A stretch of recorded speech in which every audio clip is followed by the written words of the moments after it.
kita sekarang tinggal butuh turunan kurikulumnya. Kurikulum dasarnya adalah mengetahui pokok-pokok yang harus kita lakukan terkait dengan waktu dan aktivitas serta misi yang kita jalani. Dari 3 itu kita keluarkan 1 dulu di pertemuan kali ini terkait dengan waktu atau bulan umum yang kita jalani dalam setiap berkehidupan. Di antaranya bulan Dzulqa'dah. Mengikuti Nabi itu otomatis mendapatkan pahala. Kalau konsisten mengikutinya, otomatis mendapatkan cinta Allah. Awas, kita akan masuk pada fase yang terpenting. Fokus baik-baik. Jadi hidup itu, apapun aktivitasnya, itu desain awalnya cuma 2. Kerjakan yang saleh, jauhi yang salah. Kalau konsisten seperti ini, beramal saleh dengan imannya, kata Allah, akan kami bimbing selama berkehidupan dimanapun, di keluarganya, di pekerjaannya. Jadi nggak akan pernah terjebak dengan korupsi, nyogok-menyogok, nipu-menipu. Dibimbing oleh Allah. Nikmat aja hidupnya. Dan diberikan pencerahan, ketenangan di hatinya. Di orientasinya itu pada kualitas, bukan kuantitas lagi. Nah, ada 4 bulan utama yang langsung disampaikan oleh Quran untuk spesifik berlatih nahi mungkar. 4 bulan itu 3 berurutan, salasun mutawaliyatun, kata Nabi. 3 berurutan. Dari 3 berurutan, yang pertama kali disebutkan adalah bulan yang sekarang kita ada di dalamnya, Dzulqa'dah. Maka di bulan Dzulqa'dah ini kita harus berlatih. Ini sunnah. Dan kalau dikerjakan pahalanya banyak. Makanya komentar Ibnu Abbas radhiyallahu ta'ala anhuma, kalau ada orang berlatih meninggalkan maksiat di bulan Dzulqa'dah ini, pahalanya.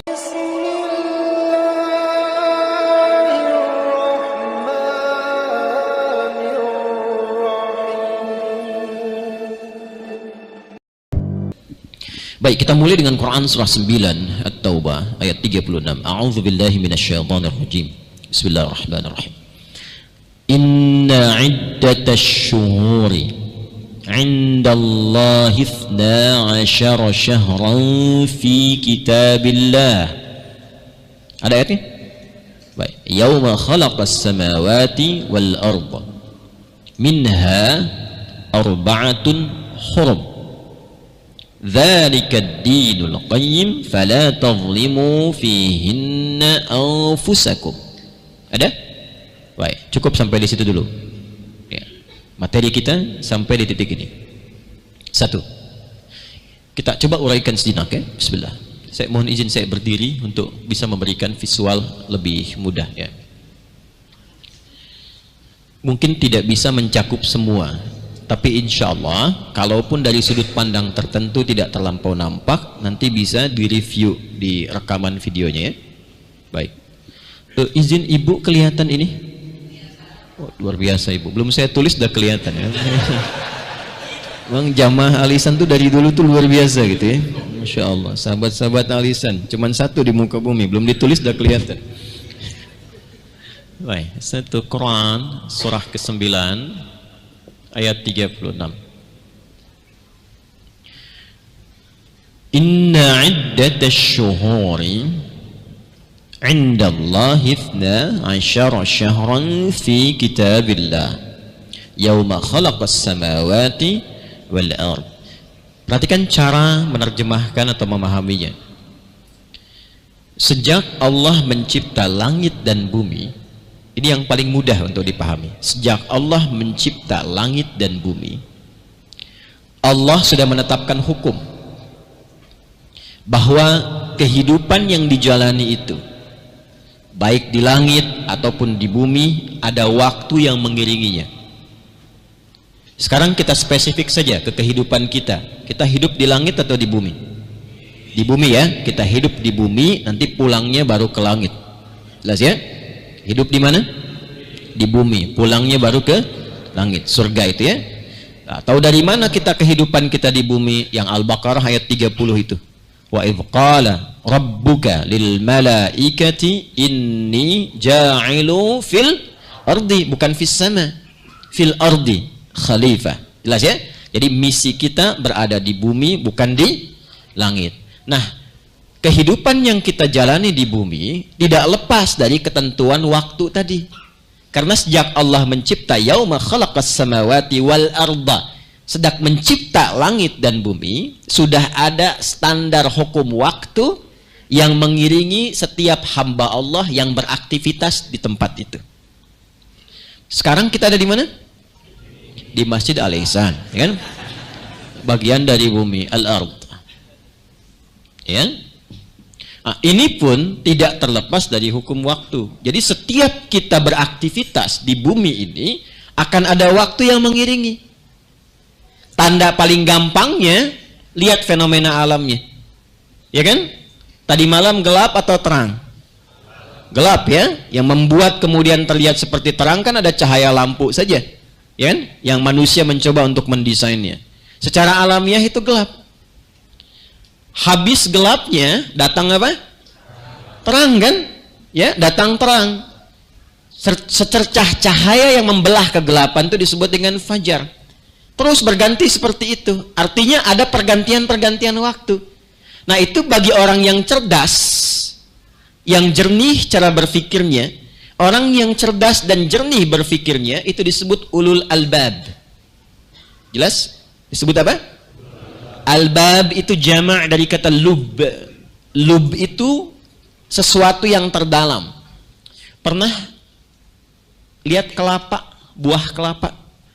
Ya. Pernah minum es kelapa? Pernah minum kelapa tanpa es?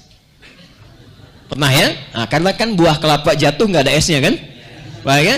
Nah, sekarang ada nggak kulitnya kelapa itu? Ada. Ada kulit luarnya kan? Setelah kulit luarnya itu dikupas, ada lagi kulit yang bagian dalam kan? Ya, batok kelapanya itu kan? Setelah batoknya dibuka ada apanya? Dagingnya kan? Nah, di dalam yang paling daging itu kalau Anda perhatikan ada yang halus kan? Lembut sekali kan dasarnya, itulah lub dalam bahasa Arab.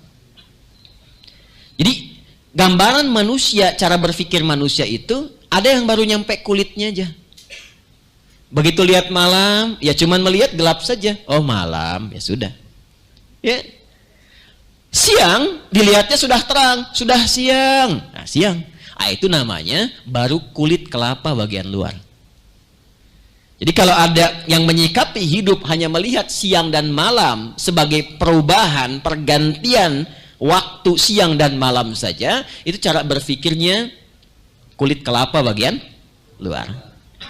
Tapi kalau sampai Anda mendefinisikan, oh siang itu bisa beraktivitas, susun aktivitasnya, malam istirahat, begini caranya. Ah, itu kulit kelapa bagian dalam, batoknya. Kalau sudah terukur aktivitasnya dijalani, dia tahu kapan istirahat, kapan dia beraktivitas, itu baru dagingnya. Tapi kalau dari situ dia melihat siapa yang menjadikan ini berganti siang dan malam. Siapa yang membimbing saya untuk mendapati suasana siang dan malam? Kenapa ada siang? Kenapa ada malam? Kok malam itu ada gemintang, bintang-bintang berkilauan? Siapa yang menciptakan keindahan ini? Dia cari sampai dia temukan, sampai dia hadapkan dirinya. Inni wajjahtu wajhiya lilladzi fataras samawati wal arda hanifan muslima wa ma. Baik, itu yang seperti dilakukan Nabi Ibrahim alaihissalam. Falamma janna alaihi al-lailu ra'a kaukaba. Ketika malam lihat, ini ada benda langit, siapa yang mencipta ini? Dicari sampai pada akhirnya menyimpulkan mustahil ada pergantian waktu dan keindahan ini kecuali ada penciptanya. Maka dia hadapkan sepenuhnya semua fenomena itu untuk menguatkan imannya dan tunduk ke hadapan Allah Subhanahu wa taala. Maka ini yang disebut ulul albab. Karena itu ketika Allah menerangkan ulul albab di Quran surah ketiga Ali Imran ayat 190 itu, maka dibuka dengan pergantian siang dan malam. Inna fi khalqis samawati wal ardi wa ikhtilafil laili wan nahari la ayatil liulil albab. Nah, kita itu sejak bangun tidur itu sudah dilatih oleh Nabi untuk menjadi ulul albab. Jadi kalau kita berislam dengan benar, berislamnya itu seharusnya kita menjadi orang cerdas. Cukup menjadi muslim harusnya pintar. Nanti kalau terlatih seperti ini cara berpikir kita, kita akan cepat membaca sesuatu. Akan tercipta nanti begini, guru mengajar baru satu kalimat sudah mengerti, oh arahnya ke sini. Ada yang begitu ya? Nah itu adalah implementasi dari sifat ulul albab. Karena itu sunnah saat bangun tidur. Masih ingat? Saya kurang lebih 5 tahun lalu pernah di sini menerangkan itu. Ya? Kan dulu pernah mengisi kajian As-Sunnah An-Nabawiyah kan? Ya kan? Masih ingat gak hadisnya? Abu Daud nomor hadis 1367. Sunan Abu Daud. Ya, nama aslinya Sulaiman dari Sijistan, dikenal dengan Sulaiman As-Sijistani. Nomor hadis 1367. Ya. Rawinya Ibnu Abbas radhiyallahu taala anhuma. Ibnu Abbas kecil menginap di rumah bibinya Sayyidah Maimunah radhiyallahu taala anha untuk melihat bagaimana kebiasaan bangun malam Nabi. Maka ketika dipantau Nabi bangun, dilihat direkam peristiwa itu disampaikan ke kita. Maka kata beliau, atau kama qal, kana Nabiyyu sallallahu alaihi wasallam, adalah kebiasaan Nabi sallallahu alaihi wasallam, idza staiqadha min naumihi, kalau beliau bangun tidur, fajalasa, maka beliau duduk terlebih dahulu. Ya. Itu sunnahnya, dan itu ada pahalanya. Awas ya, mengikuti Nabi itu otomatis mendapatkan pahala. Kalau konsisten mengikutinya, otomatis mendapatkan cinta Allah. Nggak cukup dengan amin ya. Lihat baik, ada ilmunya itu. Jadi mengikuti Nabi itu bukan perkara biasa. Bukan perkara biasa, itu langsung dituliskan pahala. Punya nilai 10. Ya, 10. 10 itu jarak satu keduanya bisa 500 tahun. Nanti terlihatnya saat akan meninggal. Ya. Kalau pengen cepat lihat ya silahkan ya. Cuma nggak akan terjadi sebelum waktunya. Sebelum waktunya. Nanti ada pahalanya. Yang kedua, mendatangkan cinta Allah. Itu yang di Ali Imran ayat 31 itu. Qul in kuntum tuhibbunallaha fattabi'uni yuhibbukumullah wa yaghfir lakum dzunubakum. Itu kalau kita ikuti, fisik sehat, bagus, pahala dituliskan, Allah cinta dengan kita. Bagaimana cara bangunnya? Duduk dulu. Kemudian famasah biyadihi min athari naumi. Beliau menggunakan telapak tangan atau bagian tangannya yang bersih untuk menghilangkan bekas ngantuknya dulu. Di sunnah bangun tidur, sunnah bangun tidur itu bangun tidak langsung berdoa, duduk dulu, hilangkan dulu bekas ngantuknya. Jangan sampai berdoa tapi tidak sadar apa yang dibaca. Ya? Anda memang bangun jam 3, tapi karena masih ngantuk, belum hilang ngantuk, begitu dikucek lihat 4:30. Sadar dulu sehingga kita mengerti apa yang diucapkan. Setelah paham, dirasakan, dipelajari, itu ada tuntunan dari balik doa itu. Nah, jangan lupa, lalu ada sunnahnya, faqara'a khawatima surati Ali Imran, maka beliau membaca 11 ayat terakhir di surah Ali Imran, dari ayat 190 sampai ayat 200. Jadi setiap bangun tidur itu kita dilatih menjadi ulul albab. Karena ayat 190-nya dibuka dengan kalimat inna fi khalqis samawati wal waqtilafil laili wan nahari la ayatil liulil albab. Makanya doa bangun tidurnya yang diviralkan oleh Jundub bin Junadah dan Mu'adz bin Jabal radhiyallahu taala anhuma di Al-Bukhari itu, alhamdulillahilladzi ahyana ba'dama amatana wa ilaihin. Bagaimana cara mengisi wa ilaihin nusyur itu? Ya pakai Ali Imran tadi. Jadi kalau kita berlatih benar seperti itu, doanya, zikirnya, disiapkannya, itu jadi pribadi yang cerdas. Kemudian apa yang harus kita lakukan? Kita harus mengerti ketika kita akan menjalani aktivitasnya, maka nih, pertama, pelajari dulu waktu yang menyertainya. Kedua, misinya. Sudah? Dari sini kita dapatkan kurikulumnya.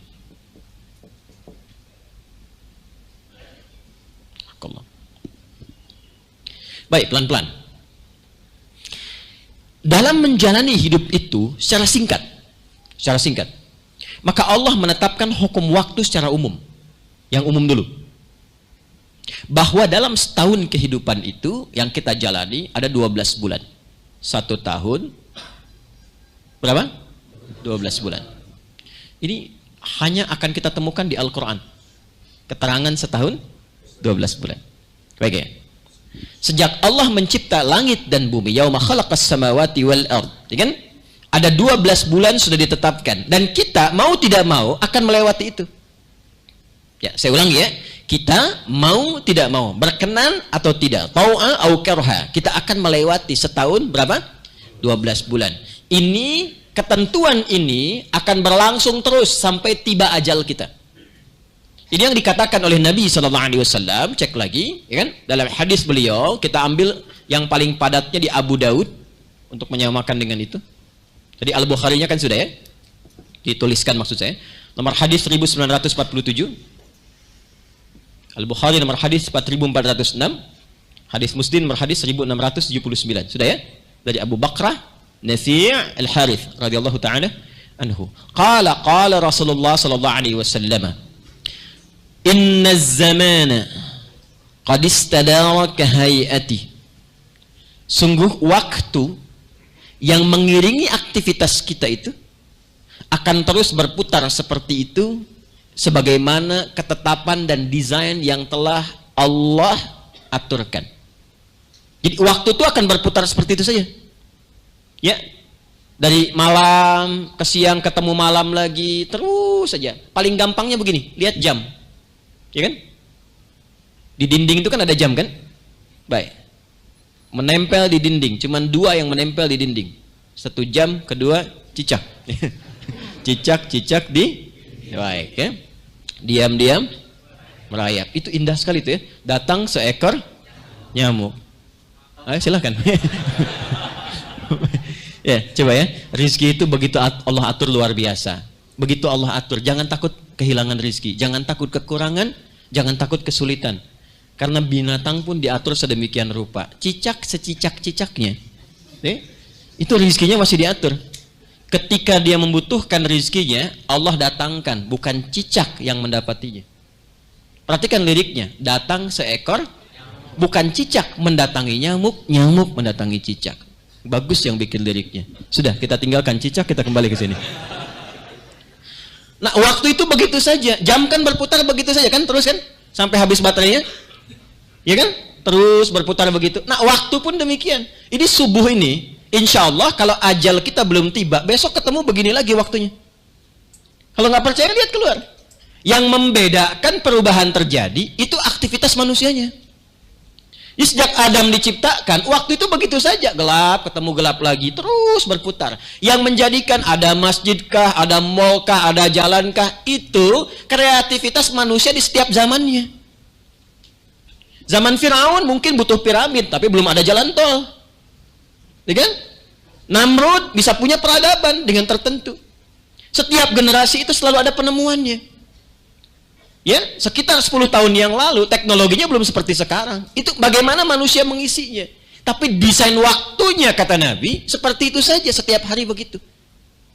Yang membedakan perilaku manusianya.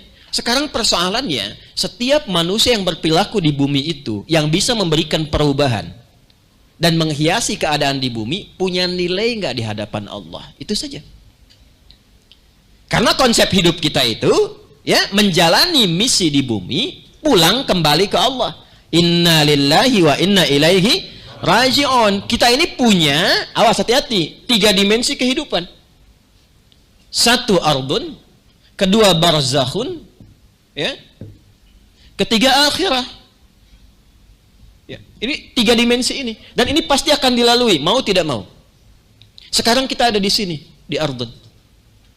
Nanti ketika selesai tugasnya, misi selesai, meninggalkan ini, pindah ke sini. Ini waiting roomnya. Ya, waiting roomnya di sini. Ke barzakh kita. Tempatnya disebut dengan kubur, alamnya disebut dengan barzakh.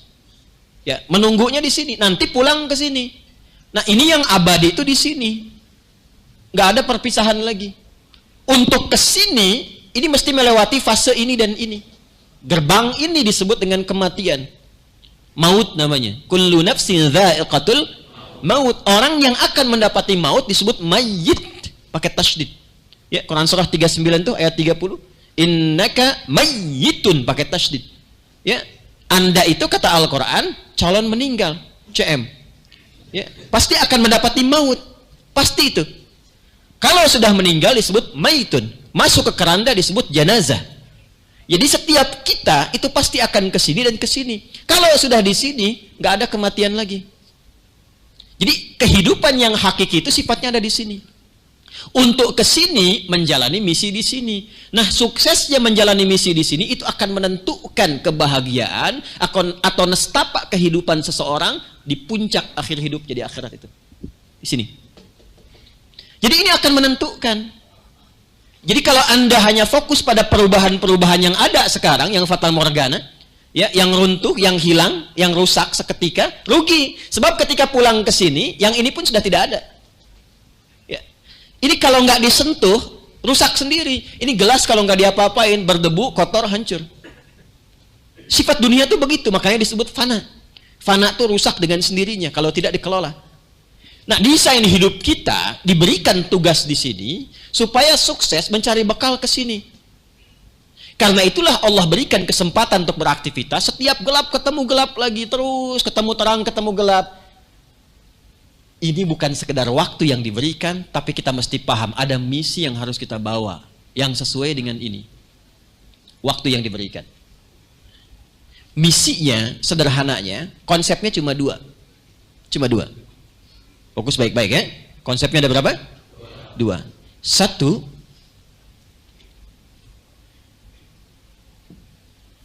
kumpulkan segala yang baik, taat, baik, saleh. Dua, jauhi segala yang buruk, maksiat, buruk, salah. Dua ini saja. Pelan-pelan ya. Awas, kita akan masuk pada fase yang terpenting. Fokus baik-baik.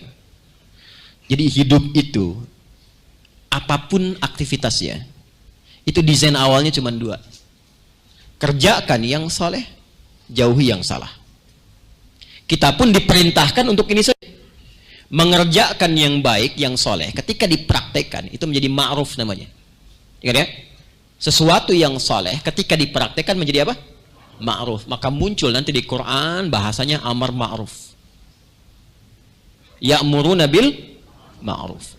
Al-amru bil ma'ruf. Menjauhi yang salah, yang diingkari oleh syariat. Diingkari disebut dengan mungkar. Jauhi, tinggalkan, terlarang untuk dilakukan. Maka istilahnya disebut dengan nahi mungkar. An-nahyu 'anil munkar. Anil munkar. Oh, ini seperti sederhana tapi dalam sekali. Ya, seperti sederhana tapi dalam sekali. Ini perintahnya ini saja. Kalau kita bisa kerjakan ini, maka kita berpotensi menjadi manusia terbaik di hadapan Allah. Ya. Saya ulang ya, jika mampu mengerjakan ini, maka kita akan berpotensi menjadi manusia terbaik di hadapan Allah yang pernah beraktivitas di bumi. Baik, masyarakat di zaman Nabi disebut apa sifatnya? Jahiliyah. Ya, ingat jahiliyah. Jahiliyah itu seburuk-buruk manusia yang pernah ada di antara manusia yang pernah berkehidupan di bumi. Jadi kalau kita melihat potret mereka dalam sejarah, pezina banyak, pencuri menyebar, pembegal satu kampung, ya kan? Penipu nggak usah ditanya, pembunuh marak, semua ada kumpul di situ. Tapi ketika mereka mendapat bimbingan dari Rasulullah SAW yang memperbaiki tata kelola kehidupan dan berubah seketika, maka Allah langsung yang merubah sifat mereka dari jahiliyah menjadi khairu ummah. Turunlah Quran surah ketiga Ali Imran ayat 110. Yang memberikan keterangan ini. Kuntum khaira ummatin ukhrijat linnas. Kalian adalah umat terbaik yang pernah berkehidupan di bumi. Karena itu komen pertama Nabi langsung mengatakan, di antara sekian banyak generasi yang pernah hidup di bumi, yang terbaik itu generasiku, kata Nabi. Tsummal ladzina yaluna. Kemudian setelah itu yang setelah aku. Kemudian yang setelah aku. Demikian terus-terusnya. Kemudian yang setelahnya lagi. Kapan mereka menjadi baik? Ketika mengikuti desain yang Nabi tuntunkan.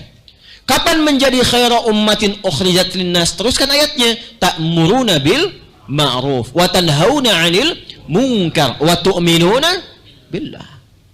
Jadi kalau kita bisa mempraktekkan ini dan membawa nafas kita dalam setiap waktu yang kita lalui setahun 12 bulan itu, awas, dari setiap bulannya ada hari, akumulasinya ada pekan, dipraktekkan dua konsep ini, maka berubah status kita langsung di hadapan Allah menjadi khairu ummah.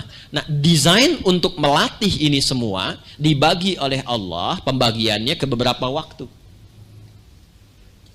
Jadi idealnya setiap waktu itu kita mempraktekkan al-amru bil ma'ruf nahyu anil munkar. Karena itu setiap kita berkehidupan dari ujung kepala sampai ujung kaki, itu harusnya semua organ tubuh kita itu amar ma'ruf dan nahi munkar. Ya, pelan-pelan sedikit ya. Contoh begini.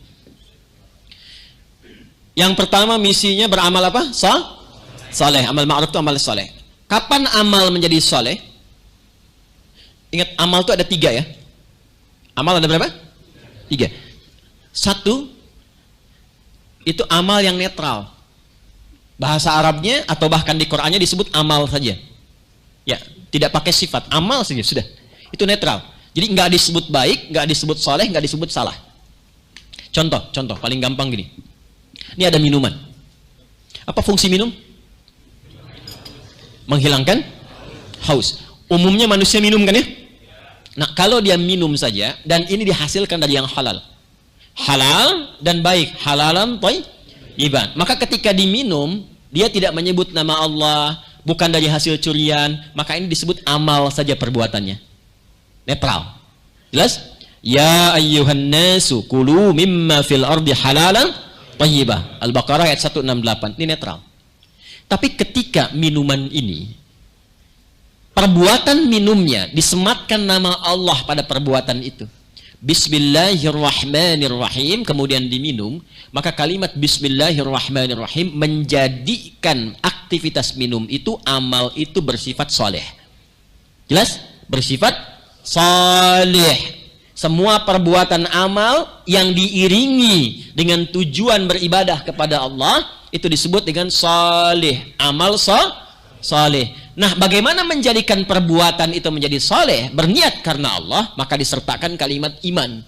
Karena itu di Al-Quran kata-kata amal saleh seringkali disandingkan dengan iman. Wal 'asr innal insana lafi khusr illal ladzina amanu iman. Ketika iman sudah ada, wa amilus salih. Jadi kalau ada sudah iman mendorong kita untuk berbuat sesuatu, iman itu menjadikan semua tindakan kita tertuju kepada Allah. Iman itu melatih seperti itu. Jadi kalau ada orang mengerjakan sesuatu bukan karena Allah, ini pertanda ada yang tidak tepat dengan keimanannya. Karena semua bagian iman itu membuat tubuh kita itu mengerjakan segala hal, itu tertambat tertuju kepada Allah saja. Ya, maka dalam hadis jelas dikatakan, misalnya khudz biyaminika ma yalik, ambil dengan tanganmu, tangan kananmu apa yang paling dekat denganmu. Ya, thumma sammillaha, sebut nama Allah, Bismillahirrahmanirrahim. Contoh, Bismillahirrahmanirrahim. Alhamdulillah, misal ya. Nah, ini ketika minum selesai dilakukan, maka perbuatannya menjadi amal saleh. Nilainya disebut dengan hasanah. Hasanah. Poinnya dapat poin. Dituliskan 10 kebaikan, poinnya disebut ajrun. Ajrun. Ya, setiap satu perbuatan hasanah poinnya 10. Dalilnya apa? Quran surah ke-6 ayat 160. Man jaa bil hasanati falahu 'asyru amsalha. Inna hadzal qur'ana yahdi lillati hiya aqwam wa yubashshirul mu'minin. Ya, Quran surah ke-17 ayat 9 sampai 10.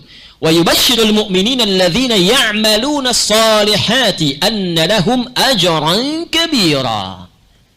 Jadi kalau orang beriman itu benar berbuat baik, dia dapat ajran kabira. Dituliskan pahalanya. Anda masuk ke sini dapat 25 kebaikan. Kalau diniatkan karena Allah. Jarak satu keduanya 500 tahun. Dua ketiganya 500 tahun. Demikian di hadis Muslim. Walaupun belum mengerjakan apapun, baru masuk dapat itu. Paham sampai sini? Nah, seharusnya semua pekerjaan kita itu desainnya begitu. Jadi kalau pakai iman, itu otomatis maksiat dihindari, soleh muncul. Tapi kalau nggak pakai iman, netral. Apa sifat netral itu? Minumnya berfungsi menghilangkan haus. tapi nilai pahalanya terputus. Itu yang dimaksud hadis Nabi. Kullu amrin dzibalin la yubda'u fihi bismillahirrahmanirrahim fahuwa abtar. Terputus pahalanya. Jadi nggak ada bakal akhirat. Desain pekerjaan kita tuh begini. Semua yang dikerjakan di sini manfaatnya ada unsur dunianya, ada bakal akhiratnya. Ini ke sini. Bekalnya berupa nilai, poin. Disebut dengan hasanah. Jadi kalau kita mengerjakan perbuatan hasanah di sini, bukan dalam arti nama ya. Alhamdulillah Ustaz, nama saya Hasanah ya, tidak begitu ya. Nah, jadi kalau kita kerjakan di sini punya sifat hasanah, nanti di sini akan dikonfirmasi di akhirat. Ditampakkan hasanah itu. Bekal yang dibawanya disebut dengan ajrun. Ketika berpulang dikonfirmasilah ini dalam mizan. Ya, makanya mizani hasanatikum disebutnya hasanah. Ya. Karena itu kita sering berdoa supaya semua kegiatan di dunia menjadi hasanah dan itu terkonfirmasi di akhirat hasanahnya. Dan viralah doanya kemudian. Wa minhum may yaqulu rabbana atina fid dunya wa fil akhirati wa qina adzabannar. Itu yang Al-Baqarah ayat 201. Ya, itu desain standarnya begitu. Semua aktivitas kita mesti menjadi ini. Baik, yang salah itu ketika menjadi perbuatannya itu ini sayyi, maksiat. Sudah nggak pakai iman, hasil airnya dihasilkan dari pencurian. Maka otomatis dosa dihasilkan. Kalau yang netral tadi nggak ada pahala, nggak ada dosa. Jadi kalau Anda cuma bekerja, bahkan sampai sudah purna, sudah selesai, nggak pernah diniatkan karena Allah, maka pekerjaan itu hanya menjadi rutinitas. Berangkat gelap, pulang gelap, berangkat gelap, pulang gelap, kena macet, pulang istirahat. Kaya, iya. Alhamdulillah, harta dapat, iya, cuman terbatas aksesnya di sini saja. Ketika ke sini tidak dapat apapun. Itu yang dimaksud Quran, surah ke-25 ayat 23. Wa qadimna ila ma 'amilu min 'amalin faj'alnahu haba'an manthura. Jelas? Nah, sekarang idealnya begini, semua tubuh kita dari ujung kepala sampai ujung kaki itu idealnya dilatih bersikap dengan iman. Supaya apa? Fungsinya tetap berlangsung, tapi nilai akhiratnya ada. Contoh, apa fungsi mata?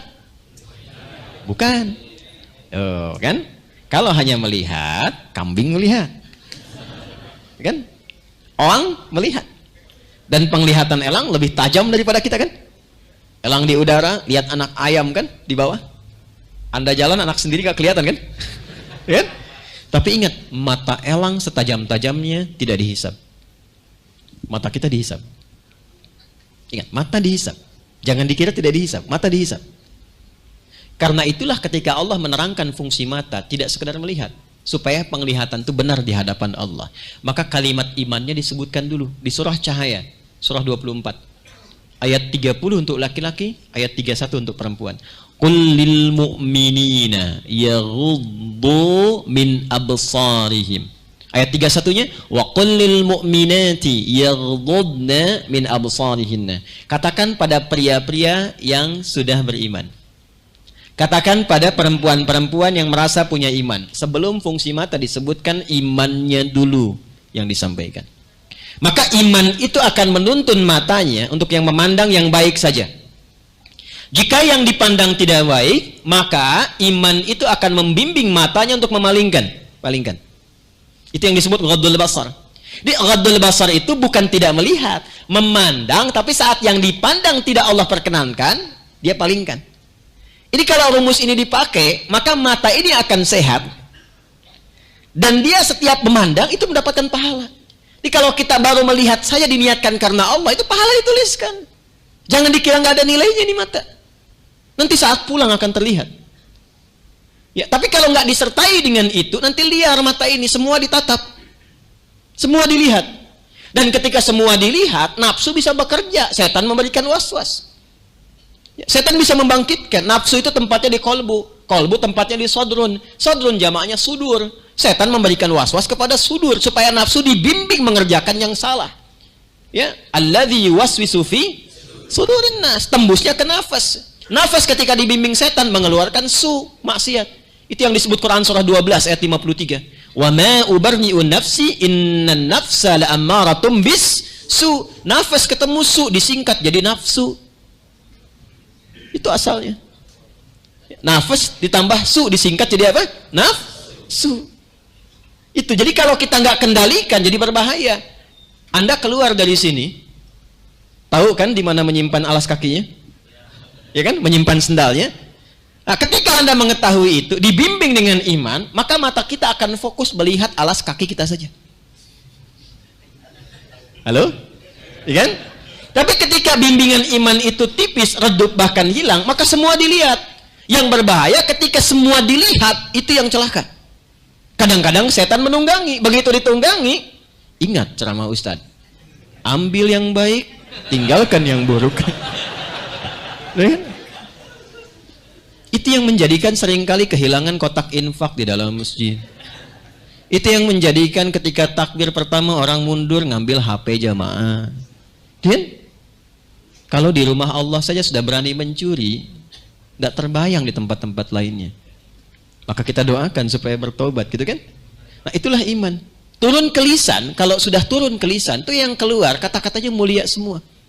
Ya, man kana yu'minu billahi wal yaumil akhir falyakul khairan aw liyasmut. Siapa yang merasa beriman, iman dulu. Awas, apalagi yang namanya iman tuh. Ya, kalau beliau keluar misalnya kata-kata yang kurang berkenan, langsung Ustadz iman, gitu aja. Ya.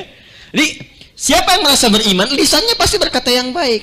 Pengertian terbaliknya, mafhum mukhalafahnya, kalau ada kata-kata yang kurang baik, itu menunjukkan kondisi iman dalam dirinya yang harus diperbaiki.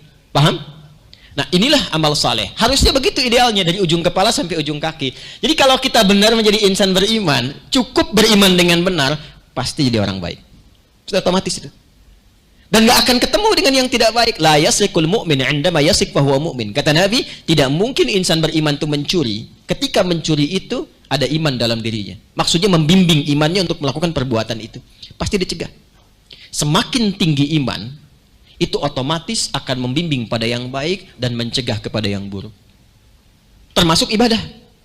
Makanya ibadah dibuka pakai iman. Alladzina yu'minuna bil ghaib wa yuqimunas. Nah, yang menentukan sholatnya itu semangat, bagus atau tidak, itu kondisi imannya. Ya, subuh jam berapa tadi? 4.37 kan? 4.37. Tuh. Allahu Akbar, Allahu Akbar. Adzan. Begitu adzan disebutkan, kalau iman ada dalam diri, itu akan memberikan getaran.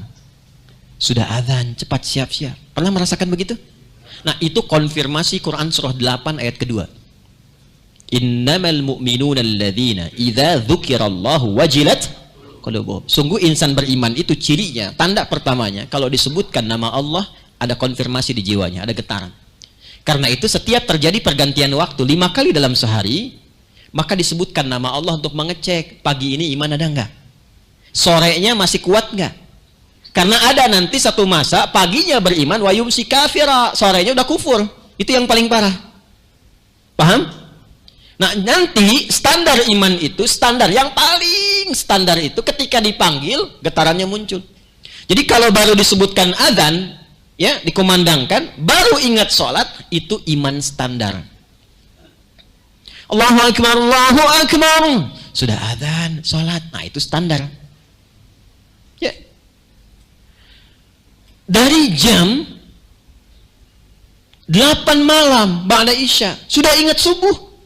Bahkan pengen tahajud dulu sebelum subuh. Itu pertanda iman kuat. Sebelum dipanggil, sudah siap-siap. Itu imannya kuat.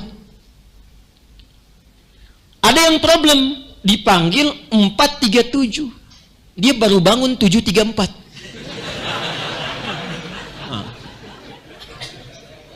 Nah, dia bermasalah. Nah, sekarang sampai subuh ini, tinggal dicek kondisi iman ada di mana.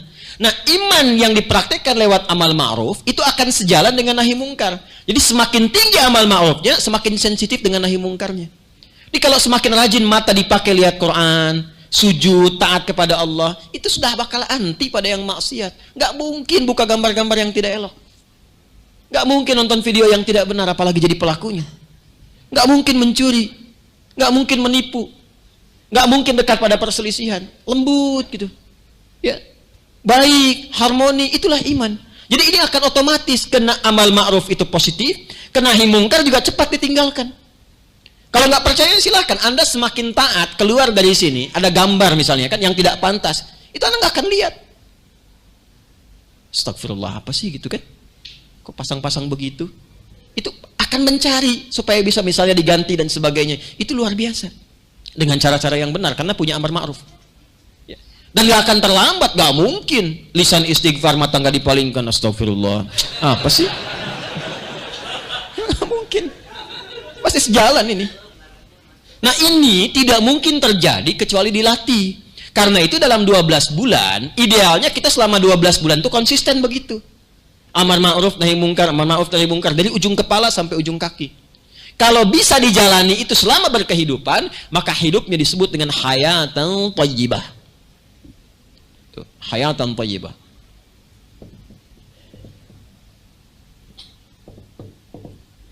Kan? Falanuhyiyannahu hayatan thayyibah. Kalau konsisten seperti ini, beramal soleh dengan imannya, kata Allah, akan kami bimbing selama berkehidupan dimanapun, di keluarganya, di pekerjaannya. Jadi nggak akan pernah terjebak dengan korupsi, nyogok-menyogok, nipu-menipu. Dibimbing oleh Allah. Nikmat aja hidupnya. Dan diberikan pencerahan, ketenangan di hatinya. Di orientasinya itu pada kualitas. Bukan kuantitas lagi. Kalaupun kuantitasnya Allah tambah banyak, jadi lebih bermanfaat. Nanti wafatnya husnul khatimah. Jadi husnul khatimah itu dari sini. Wafatnya husnul khatimah.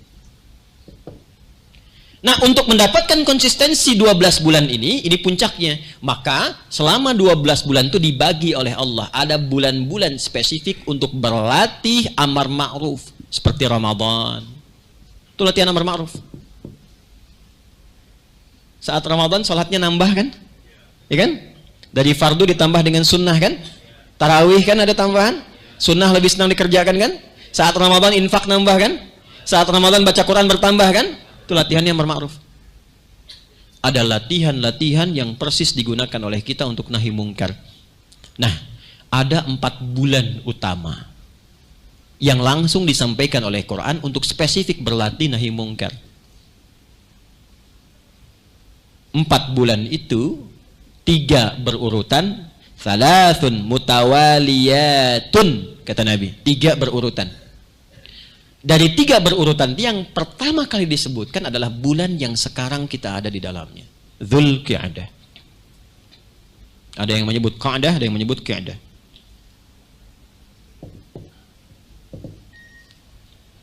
Bulan ke-11. Kemudian Dzulhijjah, bulan ke-12.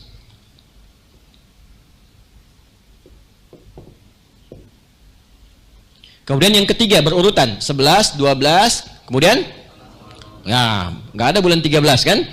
Ya, ke-13 itu cuma gajian ya. 11, 12, kemudian 1, karena kan setahun berapa bulan? 12 bulan. Jadi kalau sudah ketemu 12 balik lagi ke 1. Maka Dzulqa'dah, Dzulhijjah, bulan 1 Al-Muharram. Pakai al ya, Al-Muharram. Al-Muharram. Selanjutnya nanti terpisah, ada di pertengahan antara 6 sampai 8. Di antara 6 dan 8 bulan keberapa? 7. Wa Rajabun Mudhar alladzi baina Jumada wa Sya'ban. Rajab, bulan ke-7. Nah, 4 bulan ini adalah bulan untuk menjaga dan melatih diri dari segala perbuatan yang dilarang. Segala perbuatan yang dilarang itu disebut dengan Muharram namanya. Kalau bulannya pakai alif lam, Muharram. Ini Muharram. Segala yang dilarang. Baik.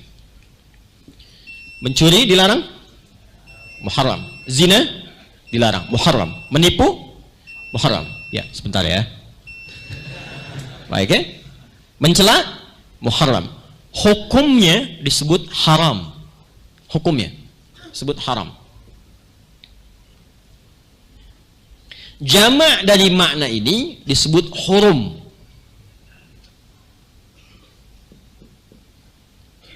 Hurum. Nah, 4 bulan ini disebut bulan hurum namanya oleh Al-Quran. Kembali ke Quran surah ke-9 di ayat 36. Inna iddatash syuhuri 'indallahi 12 syahran fi kitabillah yauma khalaqas samawati wal arda minha arba'atun hurum. Ini bulan 4 ini disebut bulan hurum. Ya, dzalika dinul qayyim. Ini tuntunan agama yang mustaqim, yang lurus, yang benar. Jadi kalau Anda benar berlatihnya, maka perilaku hidup Anda akan lurus. Akan benar. Hidupnya cuma berpasangan aja. Siang lawannya apa? Malam. Baik lawannya apa? Buruk. Kalau Anda berlatih meninggalkan yang buruk, yang baik muncul. Itu aja konsepnya. Ya, kalau baik itu ditingkatkan, yang buruk pasti akan tenggelam. Tapi kalau buruknya naik, yang baiknya itu akan turun. Kalau salahnya itu turun, soleh naik. Tapi kalau solehnya itu turun, salahnya yang naik. Karena itu agama datang memberikan bimbingan. Bagaimana supaya manusia itu semuanya baik. Konsep semua itu disebut ad-din. Namanya disebut Islam. Quran surah ketiga ayat 19. Inna dina indallahil Islam. Nah, Islam membawa konsep ini. Kamu harus jadi orang baik. Muslim itu mesti baik, mesti cerdas, mesti pintar, mesti visioner, mesti terukur. Itu ajaran yang lurus. Dzalika dinul qayyim. Kalau kita ikuti, kita pun menjadi orang lurus. Itu maksudnya. Nah, bagaimana berlatih menjadi orang yang lurus? Di 4 bulan ini, fala tazlimu fihinna anfusakum. Maka berlatihlah untuk meninggalkan perbuatan zalim di bulan-bulan ini. Nah, apa perbuatan zalim itu? Ya, rincinya perbuatan yang diharamkan. Zalim itu menempatkan sesuatu bukan pada tempatnya. Ini apa? Gelas. Apa fungsinya gelas? Menampung air untuk minum. Tahu gayung? Apa fungsinya gayung? Menampung air untuk mandi. Ada orang mandi pakai gelas, minum pakai gayung. Hah? Itu zalim namanya. Secara bahasa perbuatannya zulmun. Orangnya zalim. Ada zalim dalam berkehidupan. Ya. Yang benar itu jujur, yang salah dusta. Dia menempatkan dusta mengalahkan jujur. Itu zalim. Dia hafal Quran tapi tidak menggunakan Quran sesuai dengan fungsinya. Dia hafal qul huwallahu ahad. Tapi kok bisa mengatakan semua agama sama? Menuju pada Tuhan yang sama, cuma caranya beda-beda. Itu zalim namanya. Karena itu bila ada orang menghafal Quran, perilakunya seperti itu kalimat Quran, komen pertama Quran. Yang langsung muncul, faminhum zalimun linafsi. Itu ada di Quran surah 35 ayat ke-32. Thumma awrasnal kitaba alladzina astafaina min ibadina faminhum zalimun linafsi. Maka di bulan Dzulqa'dah ini kita harus berlatih. Ini sunnah. Dan kalau dikerjakan pahalanya banyak. Makanya komentar Ibnu Abbas radhiyallahu ta'ala anhuma, kalau ada orang berlatih meninggalkan maksiat di bulan Dzulqa'dah ini, pahalanya 2 kali lipat dari bulan-bulan biasa. Bapak Ibu, teman-teman, maaf ya, yang berpahala 10 itu bukan hanya amar ma'ruf, nahi mungkar pun ada pahalanya.